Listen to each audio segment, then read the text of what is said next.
guys, it's Rob Cushing here with day 25, video 25 of the 30-day video challenge. And today, now before you say, I know you're going to start saying this, Rob, not another video of you driving your car again. Not necessarily. Today I'm going to take things on a little bit of a different twist. What I'm going to do is I'm going to kind of show you a little bit more of the area where I live, some of the places I love hanging out at. Now keep in mind, spring has sprung, but we're not quite in the summer season, which is really where the Cape Cod scene thrives. So some of these places that we're going to visit today may seem a little quiet.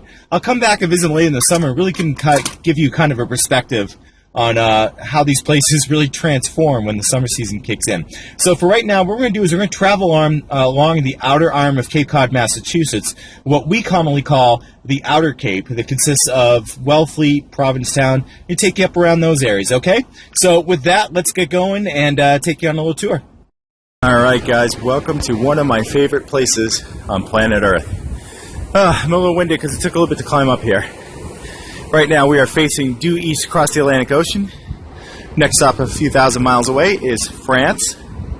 We are currently about halfway up the outer arm of Cape Cod. This is a town known as Wellfleet. And we are on part of the National Seashore here in Cape Cod.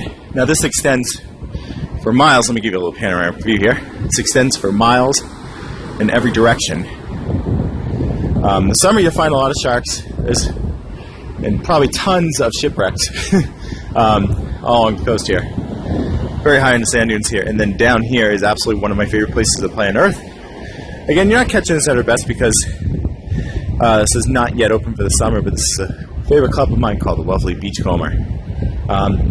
You can essentially come here, hang out at the bar and restaurant all day. They close the place down early evening for about an hour, move all tables out of the way, and then they have some of the greatest bands around for, well, miles and miles and miles. Dick Dale, the king of surf guitar, plays here every year. Bob Marley's old band, the Wailers, play here.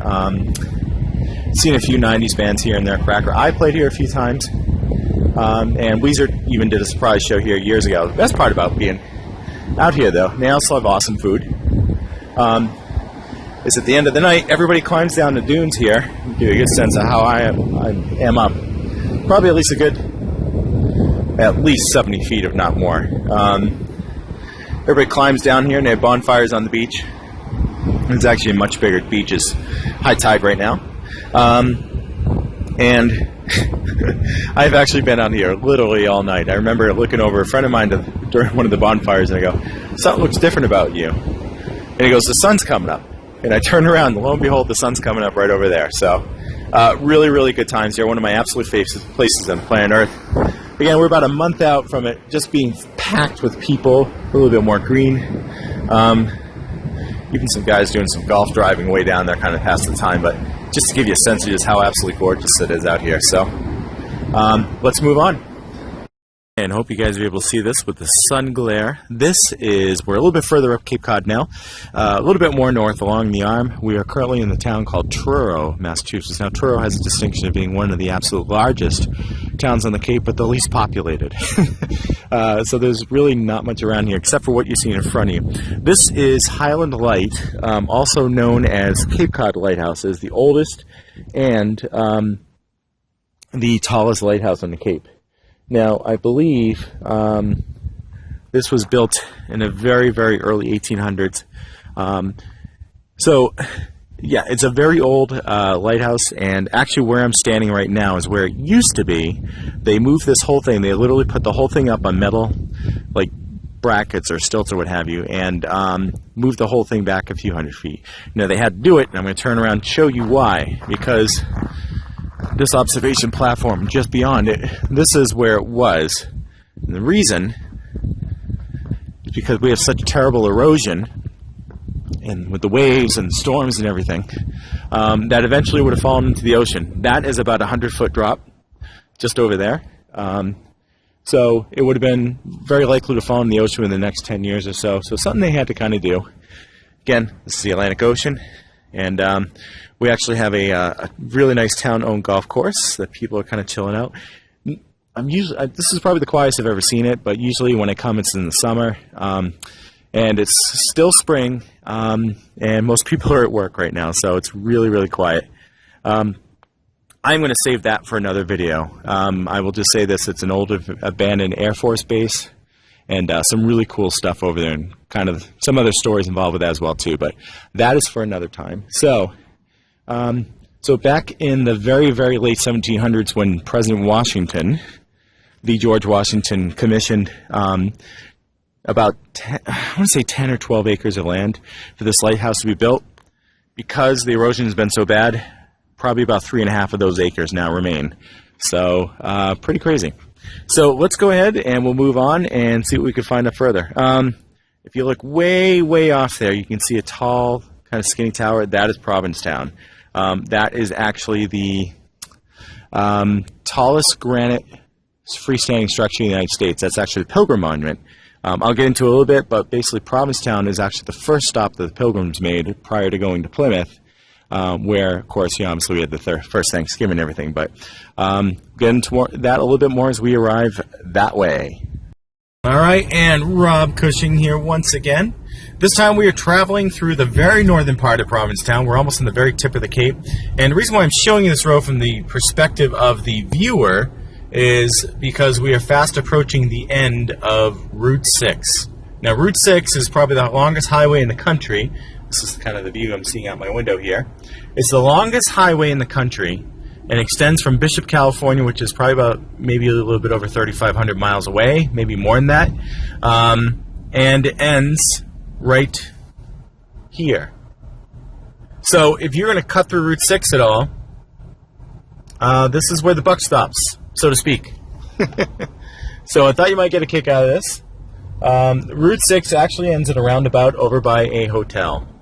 Okay, so thought you might find that of interest. So let's go on to something else.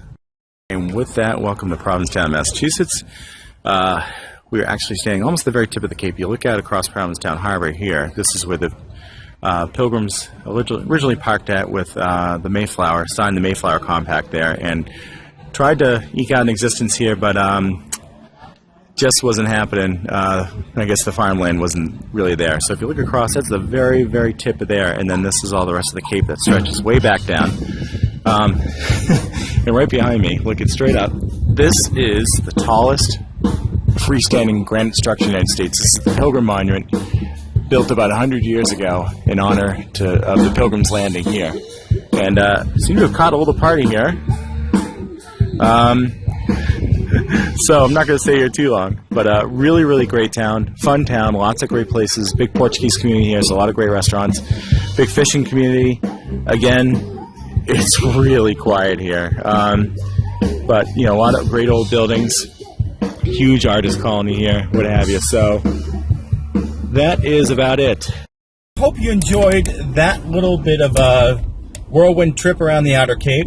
For most people, like, why didn't you go more into Provincetown? That's going to have to save time for another video because, like I said, everybody's at work, so therefore all the parking spots are kind of taken up. Parking is golden around here, and they very heavily frown upon parking in private areas. I've unfortunately found that out, the bad side of that, once or twice, so I didn't want to get my car towed. So I'm going to save that for another time. Maybe I'll come back on the weekend and show you guys around P-Town a little bit more. So in the interim, just wanted to leave you with a call to action. So like I said, you can see my contact info below. Okay, love to hear from you sometime, even just to say, hey, what's up, Rob? I've been checking out your videos, much appreciated, or you suck. Any feedback is fine, really. Got my phone number, got my Skype link, I got my Facebook link, my email. I've got my email down there, so go ahead and use it, and would love to hear from you. Also, if you're interested in checking out exactly what it is I do, you can go to the link below at www.plugplayandlive.com, and that will take you to a link that will explain exactly what it is I'm doing, what we're about, and be happy to chat even further and see where it goes from there. All right, so with that, my name is Rob Cushing. This has been video 25, day 25 of the 30-day video challenge. I'm going to get off this bumpy road and out of town and do a few more errands and head home. All right, with that, we'll talk to you guys later.